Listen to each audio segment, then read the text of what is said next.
Hello viewers, welcome to my channel. Today I have a very interesting story for you. Don't forget like to and subscribe. Now enjoy the story. The nurse was already sliding the IV needle into the back of my hand when my phone buzzed on the little rolling table beside the gurney. I almost let it ring out. I really did, but 43 years of habit of being the man who answers, who shows up, who fixes things made my thumb swipe before my brain caught up. "Ned, it's Brianna." My daughter-in-law's voice had that clipped, breathless tone she used when she'd already decided the conversation was an emergency. "I need you to swing by and grab the dry cleaning and then run a load of towels before you do whatever it is you're doing today. The blue hamper's overflowing and Connor has practice at 4. I looked down at the hospital bracelet clamped around my wrist. I looked at the nurse, who was pretending very hard not to be listening. I looked at the ceiling tile above my head, the one with the water stain shaped like Florida that I'd been staring at for the last 20 minutes while they prepped me. "Brianna," I said, "I'm at the hospital." "I know, Ned, that's why I'm calling now. Before you go in, I figured you'd have time this morning." A pause, like she was waiting for me to apologize for the inconvenience of my own surgery. "It'll take 20 minutes, tops." 71 years old, laid out in a gown that didn't close right in the back, 40 minutes from having a surgeon cut into my shoulder to fix a rotator cuff I'd torn, hauling my late wife's porch swing into the garage before a storm, and my son's wife wanted me to pick up her laundry. That's the moment I finally said no. Now, if you'd known me even a year ago, you'd know I wasn't a man who said no. Not to Brianna, not to my son David, not to much of anybody. My wife Carol used to tease me about it. "Ned Whitfield, you'd apologize to a lamppost for walking into it." And she wasn't wrong. I grew up in a house where you didn't make waves, you didn't ask for things, you just did what needed doing and kept your complaints to yourself. Carol was the one who pushed back when things needed pushing. I was the one who smoothed things over after. When she passed 2 years ago, something in the family shifted. I don't think anybody meant for it to happen. It just did. The way water finds the low ground. Without Carol running interference, I became the default, the guy you called, not for anything special, just for everything. Pick up the kids from soccer because Brianna had a thing. Watch the dog for a week because David and Brianna were finally getting a real vacation. Come over and reset the router, unclog the disposal, drive 2 hours to bring a casserole because Brianna's mother was visiting and she just needed one less thing to think about. I didn't mind, mostly. I liked feeling needed. Grief does strange things to a man's sense of purpose, and being useful to my son's family gave me somewhere to put all that leftover love I used to give Carol. But somewhere along the way, asking Ned turned into assuming Ned. Nobody said please anymore.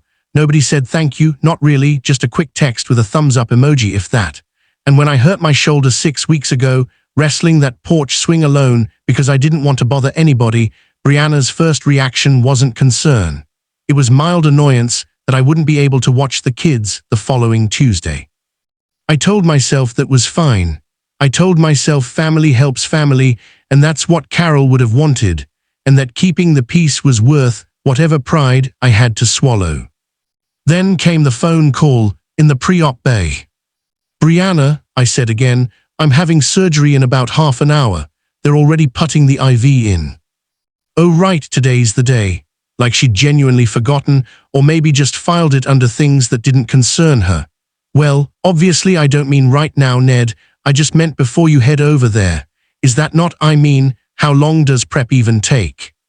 There it was, not an apology, not even surprise that she'd have to solve her own laundry problem, just a faint note of irritation that I was being difficult about it. Something in my chest went very still and very calm, the way the air goes still right before a storm actually breaks after all that muggy buildup. "No," I said.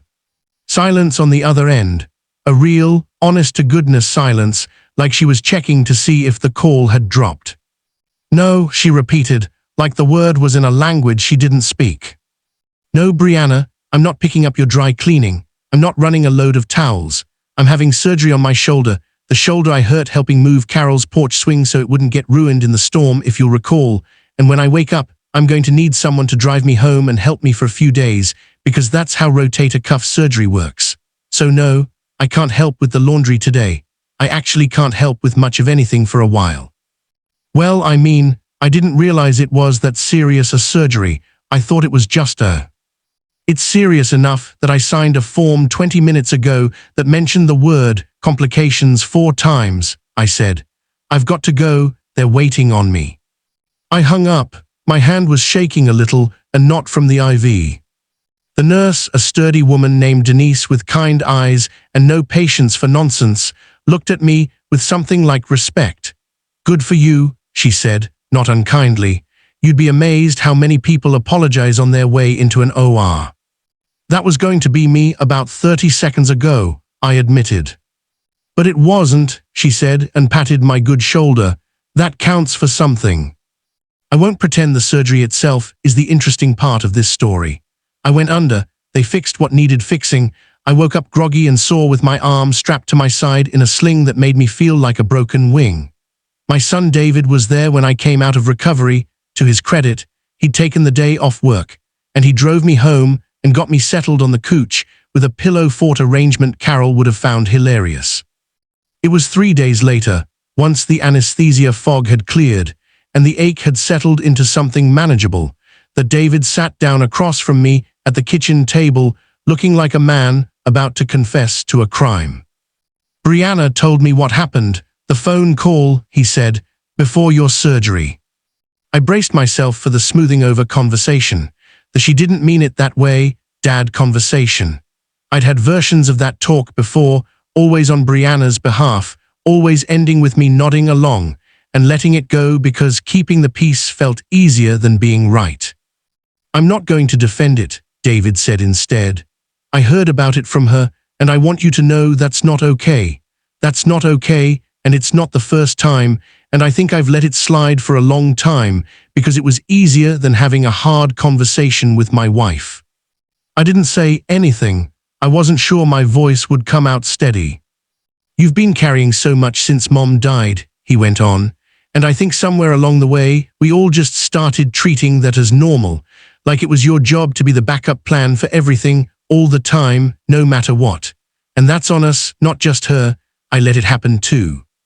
I didn't mind helping, I said finally. I liked it. It gave me something to do. I know, but there's a difference between you offering and us expecting, and we crossed that line a long time ago. He rubbed a hand over his face. I'm sorry, Dad. I really am. You saying no, as hard as that must have been for you, that's the first time in 2 years anybody in this family remembered you're allowed to have limits. I sat with that for a long moment, my bad arm throbbing dully in its sling, the kitchen clock ticking the way it always had, the house too quiet the way it always was since Carol left it. Your mother would be proud, I said finally. She was always better at saying no than I was. Maybe, David said, with a small, sad smile, but you did it when it counted, half-doped on anesthesia meds, hooked up to an IV, and you still found the spine to tell Brianna no. I think that's braver than anything Mom ever did, honestly. She had 60 years of practice. You found it in about 10 seconds flat. Things didn't transform overnight, families rarely do, but something shifted after that. Brianna apologized, stiffly at first and then, a few weeks later, more genuinely, once she'd had time to actually sit with what she'd asked of me. The calls kept coming, but they came differently now. Would you be able to instead of I need you to? Actual thank yous. Actual awareness that I was a person with a life and a body and limits, not a standing service on call 24 hours a day. I think about that moment in pre-op sometimes, the water-stained ceiling tile, the IV cold in my hand, Denise's approving nod. It wasn't a big moment in the grand scheme of things. Nobody's life was saved. No great wrong was righted. Just an old man, scared and sore and about to go under the knife, finally deciding that his own dignity was worth more than someone else's convenience. But it turns out that's exactly the kind of moment that changes everything after it. Sometimes the whole shape of your life pivots on the smallest word you finally let yourself say. Turns out no was always in me. It just took a hospital gown, an IV needle, and one laundry list too many to finally let it out.